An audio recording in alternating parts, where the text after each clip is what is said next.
বর্তমান সময়ে দেখেন আসলেই যে কথাটা বলেছেন হাদিস তো 100%-এর উপরও যদি দেওয়া যায় তারপর তার থেকেও বেশি সত্য, ঠিক কিনা বলে? তাহলে বলা হলো 73 কাতা।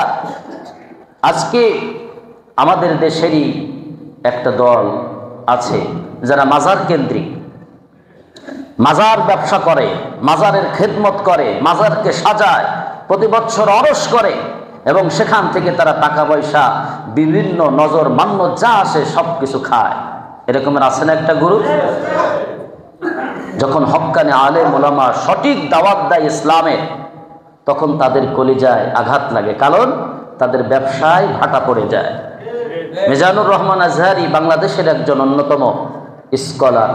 আল্লাহ পাক রব্বুল আলামিন তার কণ্ঠে কিংবা তার কথায়, তার দাওয়াতে এমন একটা মাধুর্য আল্লাহ পাক রব্বুল আলামিন দান করেছেন।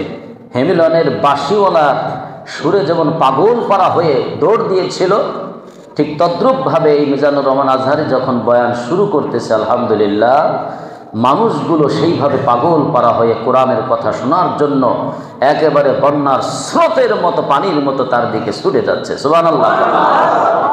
একটা বিপ্লব তৈরি হচ্ছে, ইসলামী বিপ্লব তৈরি হচ্ছে একজন আলোচনার মাধ্যমে, কোরআনের আলোচনার মাধ্যমে।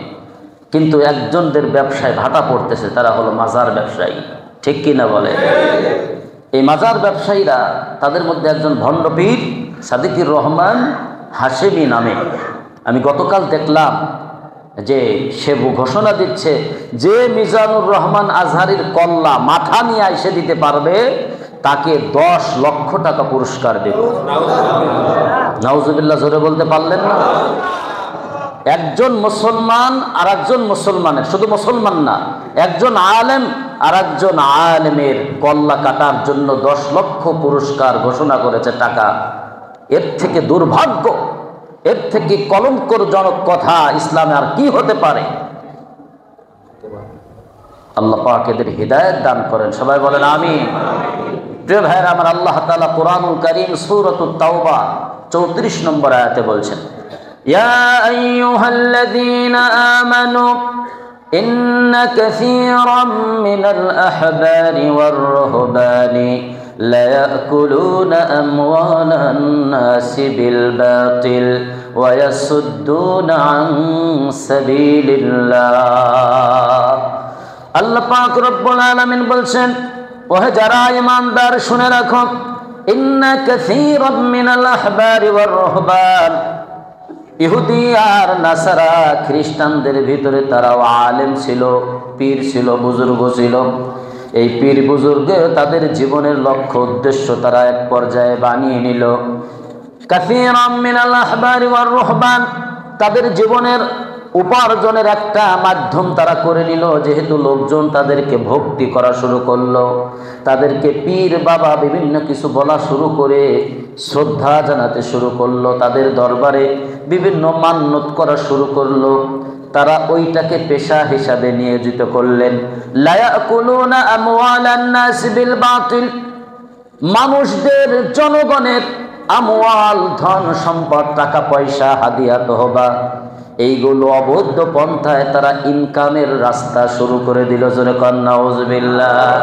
বিল বাতিল, অবৈধ পন্থায় জনগণের মাল, টাকা পয়সা, নজর মান্যত যা আছে এই সব কিছু অবৈধ পন্থায় তারা কর্য করার চেষ্টা করলো, অর্থাৎ করায়ত্ত করার চেষ্টা করলো, ইনকামের ধান্দা করলো।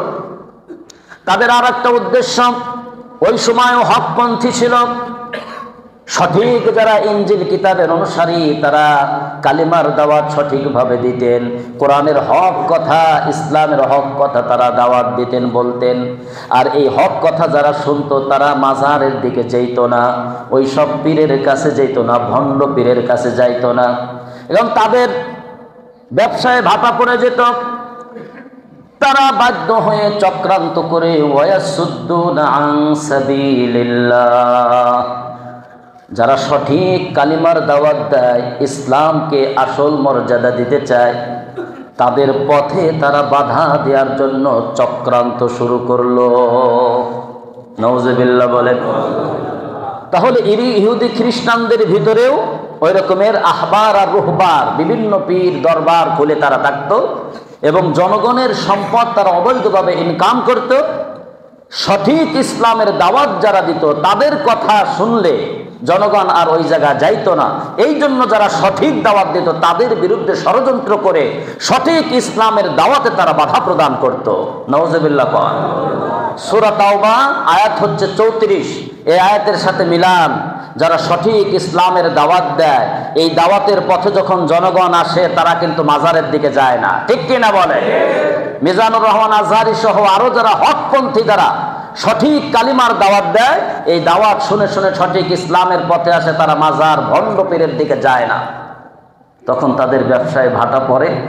বাধ্য হয়ে এই রিজিকের অভাব দেখে বাধ্য হয়ে তারা মিজানুর রহমান আজহারির মাথা এনে দাও, প্রয়োজনে 10 লক্ষ টাকা দিব। নাউজুবিল্লাহ। আল্লাহ তাআলা এই সব ভণ্ড পীর থেকে আমাদের বাংলাদেশের জাতি, বাংলাদেশের জনগণকে আল্লাহ তাআলা হেফাজত করেন। সবাই বলেন আমিন। নতুন এই বাংলাদেশে একজন ভণ্ড পীরের কত বড় স্পর্ধা হতে পারে যে একজন হক্কানি আলেমের মাথা কাটার জন্য 10 লক্ষ টাকা ওপেনে মাইকে জনসম্মুখে ঘোষণা করতেছে। এখনো কিভাবে সে বাইরে ঘুরে বেড়ায় এটা আমার বুঝে আসে না। ওর তো ঘোষণা দেওয়ার সাথে সাথে ওকে গ্রেফতার করার দরকার ছিল, ঠিক কিনা? সুতরাং আমরা দাবি জানাই, যারা এই ধরনের বিভ্রান্তি সৃষ্টি করতেছে মুসলমানদের ভিতরে এবং ইসলামের অমর্যাদা তারা করতেছে, সুতরাং তাদেরকে গ্রেফতার করে আইনানুগ ব্যবস্থা তাদের বিরুদ্ধে গ্রহণ করতে হবে, ঠিক কিনা? আল্লাহ তাআলা সঠিকটা বুঝার সবাইকে তৌফিক দান করেন। সবাই বলেন আমিন। তারা যারা ওই ধরনের মাজার কেন্দ্রিক চলাফেরা করতেছে তারাও কিন্তু আল্লাহর কাছে কি চায়? সবাই বলুন, জান্নাত চায়। তারাও আল্লাহর কাছে কি চায়? জান্নাত চায়। কিন্তু জান্নাতের মালিক কে? আল্লাহ। নবী করিম সাল্লাল্লাহু আলাইহি ওয়াসাল্লাম বলছেন যে জান্নাত